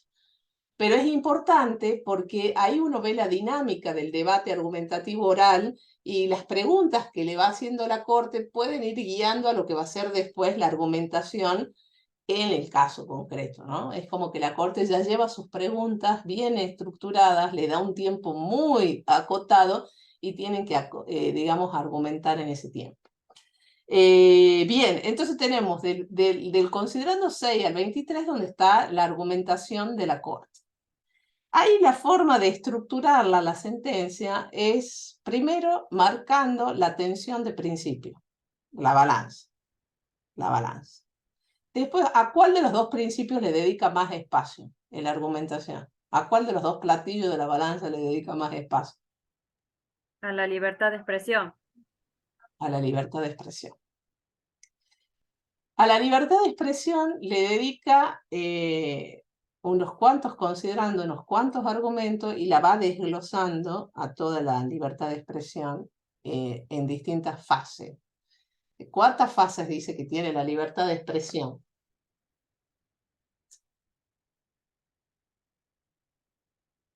Dice, cuando hablamos de libertad de expresión podemos hablar de una faz individual y de una faz ¿Colectiva? exactamente. Exacto. Hay una faz individual de la libertad de expresión que es la libertad de pensamiento y la libertad de expresión, sobre todo de cualquier individuo. Esa es la faz individual. Pero hay otra faz, que es la faz colectiva, que es la libertad de expresión como base del régimen democrático de gobierno. Y sobre esa va a poner el énfasis, porque acá no está en juego la libertad de expresión individual, sino que acá está en juego la faz social de la libertad de expresión. Entonces, se va a encargar, y acá le voy a dar las respuestas a la pregunta que le voy a hacer. No le voy a dar, no les voy a dar. Ahora que me estoy arrepintiendo, no les voy a dar. Hay un tipo de argumentos. ¿Se acuerdan que Vigo habló de unos 24, 27 argumentos? Él habló creo que de 27 argumentos. ¿Cuánto habló Lau? 27. 27. Lo cierto es que yo, por lo 27. menos, yo en el texto de él, el libro que él cita, el Cómo argumentar jurídicamente, que está acá, el de Abeledo Perrot, encuentro 24. No sé si de dónde sacó 3 más, pero bueno. Como a veces recicla, capaz que tiene más. Hay en el campus, y después lo podemos pasar por acá, sino por el chat ahora, Lau, tienen el texto este de cómo argumentar jurídicamente se llama, y ahí están los 24 argumentos. Y la idea es que para la próxima clase, no para ahora, si tienen mucho tiempo y ganas el fin de semana, puedan ver a ver cuántos argumentos de esos 24 encuentran. Yo quiero encontrar el fallo que tenga todos los argumentos, como él dice que hay gente que le llevó en la Austral todos los argumentos, bueno, a ver si este tiene todo. Desde ya les digo que no tiene todo. Pero hay un tipo de argumento que es el más pesado porque se repite constantemente. Como no hemos visto todavía los tipos de argumentos, no les puedo decir cuál es la respuesta correcta a la pregunta. Los que ya saben tipologías de argumento, Gabriela, te pongo a vos, me tendrías que decir cuál es el argumento más pesado que se repite con mayor cantidad de veces en el fallo. ¿No arriesgás?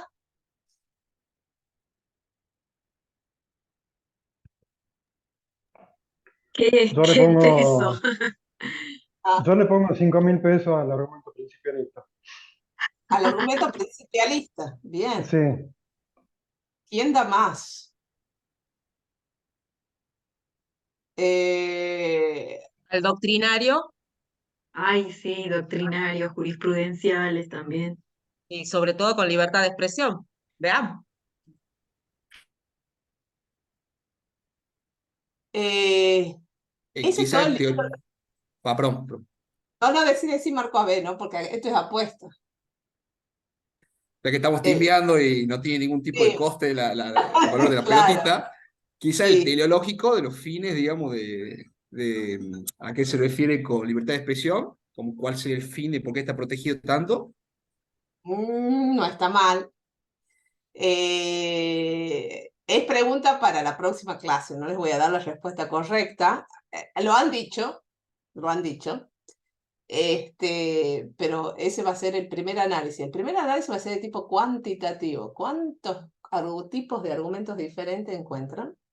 tomando como base la tipología de argumentos de Vigo.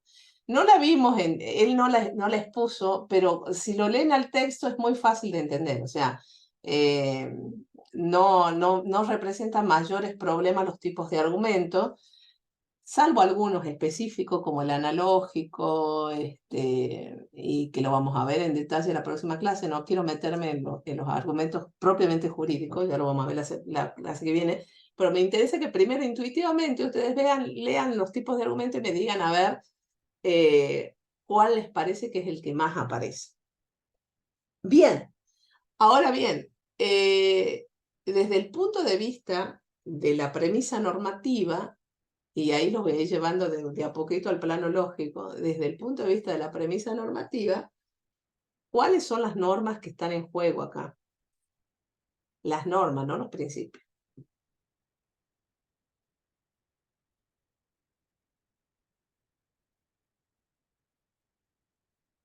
Es pregunta, ¿no? O sea, no es para que me contesten ya, esa es pregunta, lo podemos volver a hablar en la clase que viene. Y ahora viene, hablando del plano fáctico, yo les voy a hacer preguntas de los distintos planos y ustedes van pensando. Desde el punto de vista del plano fáctico, ¿hay algún problema con los hechos del caso? ¿Hay problemas con respecto a los hechos? ¿Problema de prueba? ¿Problema de determinación de los hechos? No.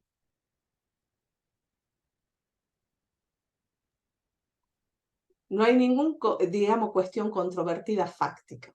El plano fáctico, en este caso, no tiene casi relevancia argumentativa porque casi todos los hechos están reconocidos por ambas partes. Entonces no hay ahí un problema de plano fáctico principal. Entonces el problema principal o bien es lingüístico, ¿qué es la libertad de expresión? ¿Qué es el derecho al honor? ¿Qué es la intimidad? ¿Qué es un buscador? ¿Qué? O bien es un problema de tipo regulatorio. ¿En qué sentido? ¿Cuál es la norma aplicable? ¿Son principios? ¿Son normas? ¿Son leyes o convenios? Habla del artículo 19 de la Constitución. Y de ahí es donde hace la diferenciación del plano individual y del plano social. Claro, de principio como una ponderación. Claro, pero ¿y en este platillo? O sea que de un lado estaría el artículo 19 de la Constitución y del otro lado, ya te digo.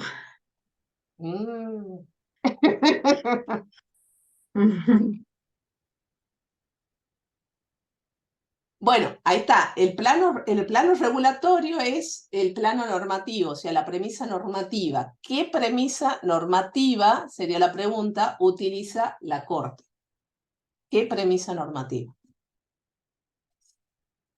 Y para determinar, y eso ya le estoy dando como el resultado al razonamiento, para determinar cuál es la premisa normativa del plano regulatorio que utiliza, me tengo que ir al plano axiológico y ver cuál de los dos principios vale más. No puedo decir cuál es la premisa con la que resuelve la Corte si yo primero no resuelvo ponderativamente los principios en contra. Yo no puedo decir que la premisa normativa es la libertad de expresión y el derecho al honor. Tengo que eliminar uno de los dos. Ya sabemos cuál elimina.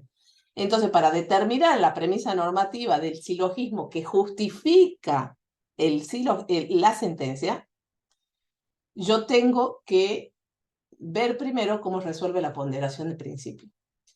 Y para ver cómo resuelve la ponderación de principios, viene la pregunta del plano lógico y la tipología de argumentos, que es qué tipo de argumentos usa la Corte para defender la libertad de expresión, qué tipo de argumentos usa para defender o contraargumentar el derecho al honor y la intimidad.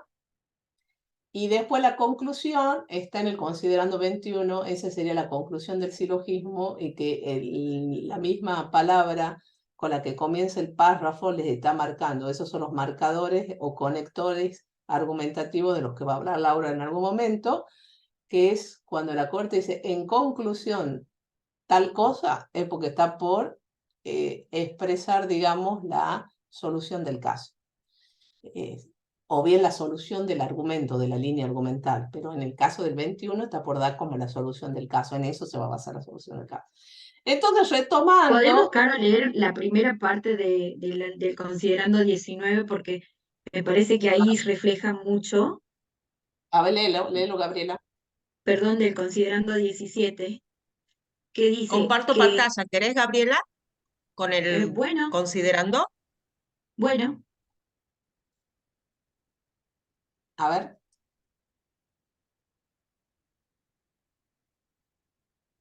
cuando quieran, leo. Léelo y yo voy poniéndolo. Bien. Que ante las tensiones entre el derecho al honor y la protección de la libertad de expresión, este tribunal sostiene que esta última goza de una protección más intensa, siempre que se trate de publicaciones Hay un referidas a funcionarios retorno, públicos. hay un retorno. ¿Continúo? Sí, Sí, digo que hay un problema de audio, no sé si... Es tuyo, Carlos. Es tuyo, ¿Es Carlos. mío? ¿Es mío? Yo también lo escucho, ¿no? Lo escucho, ¿no? A ver, dale, nadie hable. Nadie hable. Bien, bueno, que ante las tensiones entre el derecho al honor y la protección de la libertad de expresión, este tribunal sostiene que esta última goza de una protección más intensa siempre que se trate de publicaciones referidas a funcionarios públicos. Te silencio, Gabriel. Te silencio, Gabriel. Porque es tuyo, me parece. Me parece.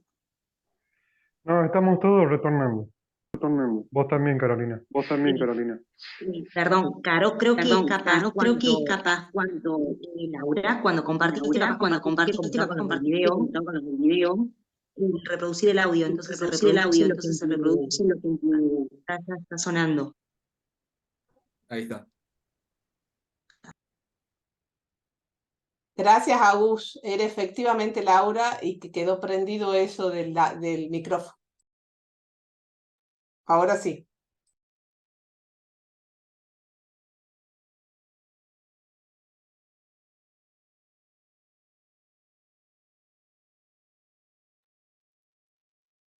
¿Lo leo? Sí, léelo.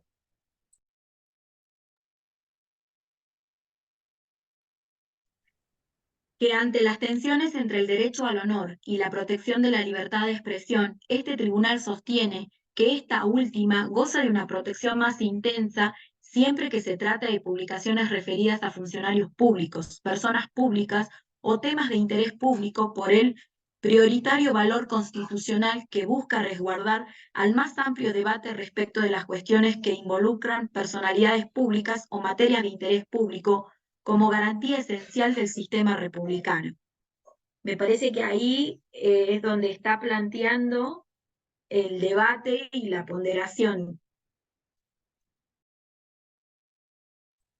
Bien. Gracias, Gabriela. ¿Qué opina el resto? Ese será el párrafo final, el párrafo donde la ponderación se resuelve. Me parece Y que está no. dando, Perdón. es como que está dando un fundamento de por qué es más importante uno para lo que otro, al momento de la valoración. Da un argumento. No sé si es el único o el último, pero sí lo da. Bien, es un tipo de argumento, sí, que sostiene la tesis de que la libertad de expresión tiene más peso que la otra, sí. ¿Resuelve el caso? No, porque le falta la concreción con el caso, digamos, exacto. Digamos, le falta la concreción en la premisa fáctica. Lo que está haciendo es argumentando, dando los argumentos de por qué esta balanza va a pesar más que esta. ¿Se entiende, no? O sea, es como que da un criterio, que también lo vamos a ver ya cuando tengamos los tipos de argumentos, este tema de la ponderación, lo que hace la Corte cuando está ponderando principios que no se subsumen en una causa concreta legal, en un artículo legal es construyendo teoría o construyendo normativa. Ojo con esa parte, porque ya le voy a explicar. Sí, Lucía. Profe, puede ser que un contraargumento en el plano normativo, o sea, hace alusión a la laguna normativa que hay con respecto al derecho al honor, y en cambio en la libertad de expresión, como principio, está regulado ampliamente por la Constitución, por un montón de, bueno, de artículos. En cambio el derecho al honor todavía no, entonces como que hace alusión a la laguna normativa que tiene ese derecho respectivamente, digamos. Está muy bien la acotación, pero yo no diría que hay laguna normativa en el derecho al honor, porque de hecho cita dos artículos, uno de la Constitución Nacional y otro del Código Civil. Dos, ¿en qué hay laguna normativa? El derecho al olvido. En derecho al olvido. Exactamente. No tenemos norma en el derecho al olvido y ahí sí hace referencia.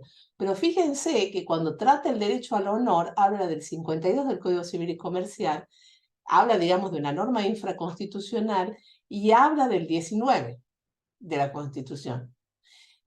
O sea que el honor está protegido. Ahora, la protección de la libertad de expresión es mucho más amplia, mucho mayor, la pone en la faz colectiva. Y ustedes cuenten, por eso le digo, el análisis que van a hacer es cuantitativo. Primero, digamos, va a ser de tratar de aplicar los tipos de argumentos al caso, pero después va a ser cuantitativo. ¿Cuántos argumentos usa para uno de los principios y cuántos argumentos usas para el otro? En extensión, yo les puedo decir, son como 8 considerandos en un lado, 1 y 1. Honor e intimidad. O 2 y 1. Creo que así es. O sea, extensivamente ya estamos hablando de mucho más cantidad de palabras acá que acá. ¿Eso dice algo? No, porque yo en una línea puedo decir soy contundente. Acá se aplica el 52 del Código Civil por tal motivo, punto. Y por más que hable la de la libertad de expresión. Pero no se olviden que acá está ponderando, o sea, acá lo que está haciendo es enfrentando dos principios. Entonces, cuando cuenta cómo viene el caso, esto ya es una cuestión muy específica, ¿no? Pero cuando cuenta en el considerando uno cuál es la pretensión, dice la pretensión es el derecho al olvido. Fíjense cuántas veces nombra el derecho al olvido en la argumentación. Muy poquita. Muy poquita. En cambio, sí, Lau, ¿querés hablar? No sé si me estás haciendo a mí o 8 le estás veces. haciendo a No, 8 veces nombra derecho al olvido. Eso lo estaba viendo hace rato, a diferencia de la libertad de expresión. Nosotros tenemos como un fallo mental que es contar cuantitativamente por el tema del grupo de investigación, no nos lleven el apunte en la parte cuantitativa, porque los abogados no nos manejamos con números. Todo el que trabaja en el Ministerio Público Fiscal, en la parte penal o en el Ministerio Público de la Defensa sabe que los datos se volvieron más importantes que los derechos, pero, pero más allá de eso, y bueno, ni hablar de gestión, que también es puro dato, más allá de lo cuantitativo hay que ver el peso cualitativo y sobre todo el peso de los principios. Pero en fin, desde ya vamos diciendo que la libertad de expresión tiene mucho más desarrollo que el honor y la intimidad, pero eso no implica necesariamente el hecho de que sea mayor la argumentación que le va a dar más peso a uno que al otro.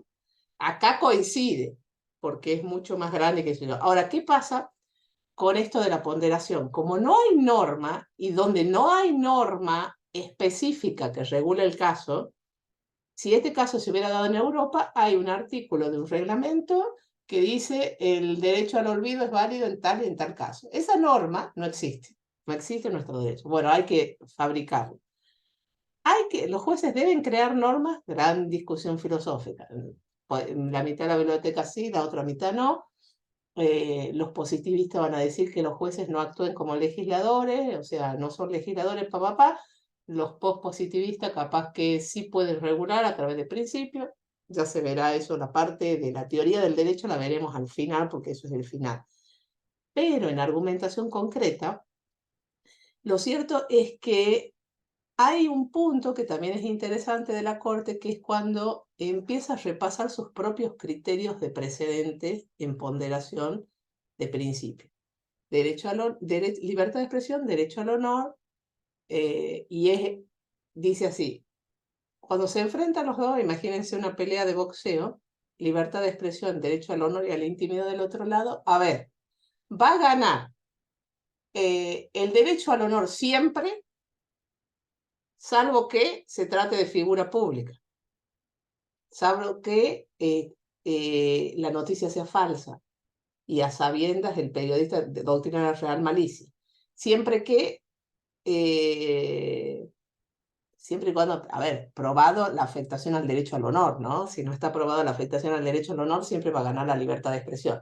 Pero construye criterios y tiene que atenerse a esos criterios, porque si no se atiene a esos criterios, lo que está haciendo es actuando como un juez puramente voluntarista, que lo único que hace es, en un caso concreto, elegir el principio que más le conviene. Entonces, sí o sí, tiene que aplicar los criterios anteriores. Y como bien dice ahí Gabriel en el chat, se remonta a Ponseti y Balbín. Ponseti y Balbín es derecho al honor siempre gana, a libertad de expresión siempre, salvo que se trate de figura pública. Ah, pero si es figura pública como Balbín, pero se encuentra en el lecho de muerte y le sacan una foto desde la ventana, no, entonces vale más el honor aunque se trate de una figura pública. Y va construyendo criterios, y va construyendo criterios de ponderación. Y ese ejercicio de construir criterios de ponderación se lo ve en todo el fallo de Negri, porque ahí les dice tal, tal, tal y tal. O sea, Campillay, real malicia, Ponseti de Banflipí, y si vamos a hablar de responsabilidad, bueno, tienen el caso Rodríguez de responsabilidad de los buscadores, Rodríguez María Belén, Guibutas, Paquet. O sea, les está fijando los criterios precedentes, de los cuales no se puede apartar, pero lo que tiene que demostrar es que el caso de Negri no es igual que este. Y ahí es donde viene la parte polémica del caso, porque la parte polémica del caso de Negri es si se trata de una figura pública en una causa de interés público y que continúa siendo pública. ¿Se le afectó el derecho al honor o no se le afectó el derecho al honor?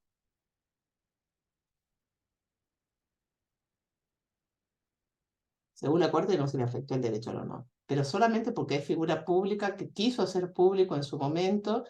Bueno, entonces el derecho al olvido sería como un criterio más dentro del platillo de los derechos al honor, intimidad y todo lo demás, que podría actuar como excepción a la regla de que la libertad de expresión siempre pesa más.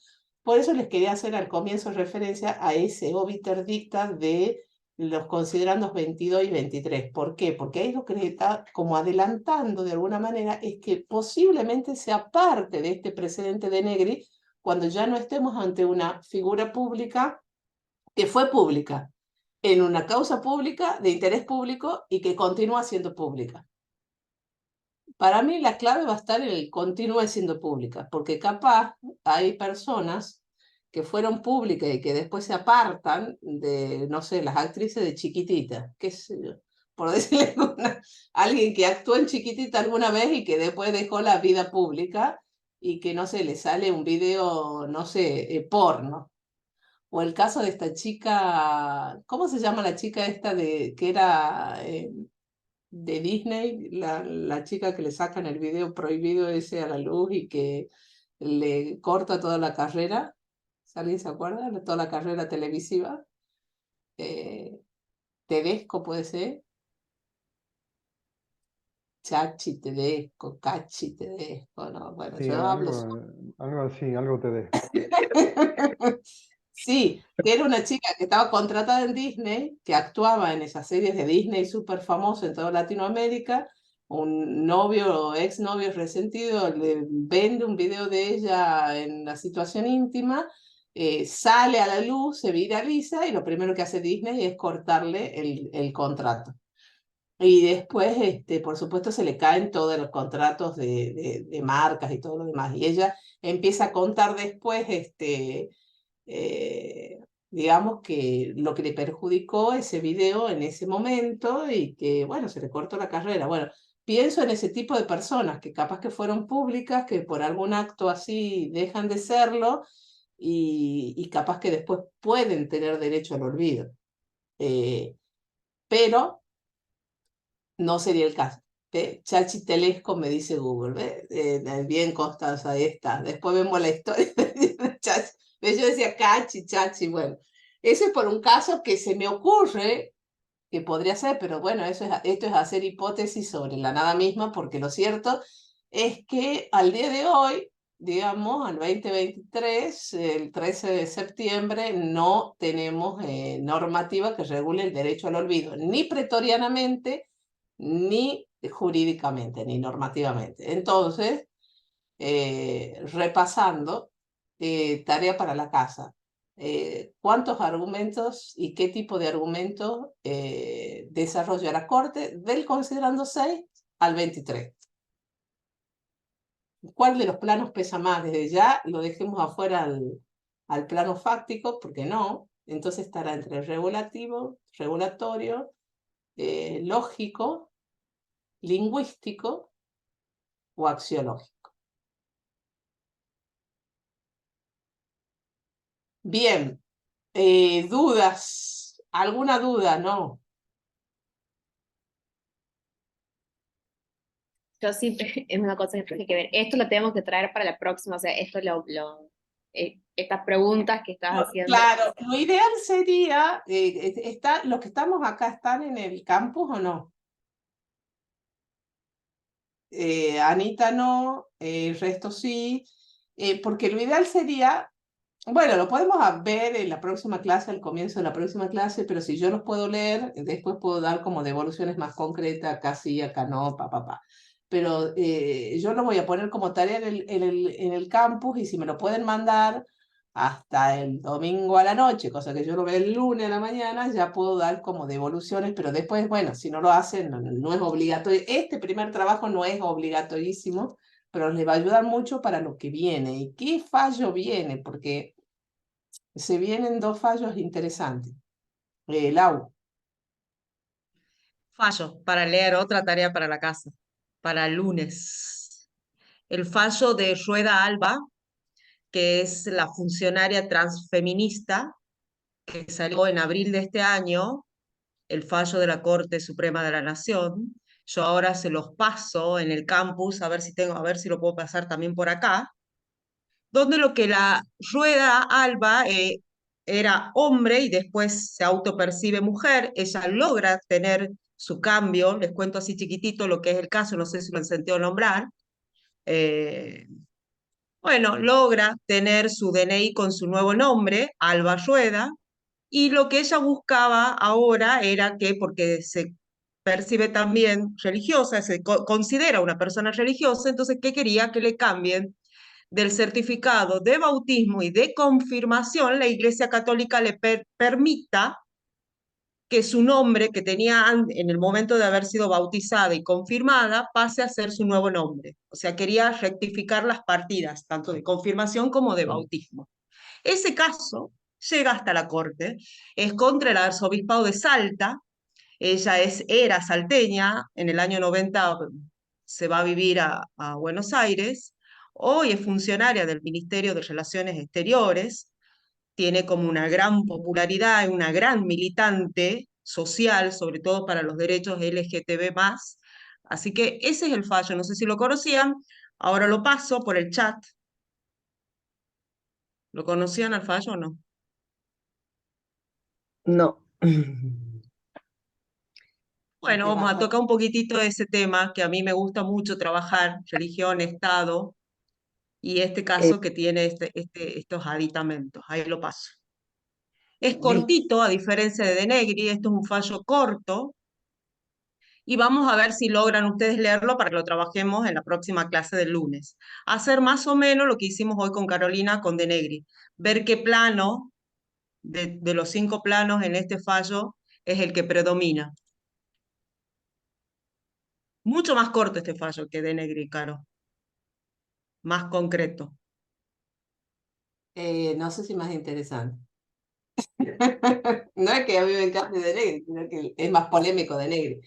Creo que no es tan polémico el otro. Bueno, sí, es polémico por otros motivos, digamos, más de tipo social que por otra cosa, pero no hay tanto conflicto normativo, digamos. No, pero bueno, vamos a ver qué también deja de decir acá la Corte. Está. Entonces, como para ir cerrando, así no nos tenemos más. Esta clase, la parte práctica, van a ser 3 horas y no más que eso, así que ya de acá en más las clases son de 5 a 8, así que bueno, en el campus le dejamos, no sé si hace falta que les deje las preguntas mías, porque las preguntas mías más que nada para que lean tipos de argumentos y apliquen al caso los tipos de argumentos. Y después esos tipos de argumentos se van a seguir repitiendo en ruedas, en los otros casos que vamos a ir viendo, como para poder desglosar un poco más en detalle los fallos. Así que bueno, cualquier cosita nos mandan WhatsApp o nos escriben y estamos a disposición. Si no hay preguntas.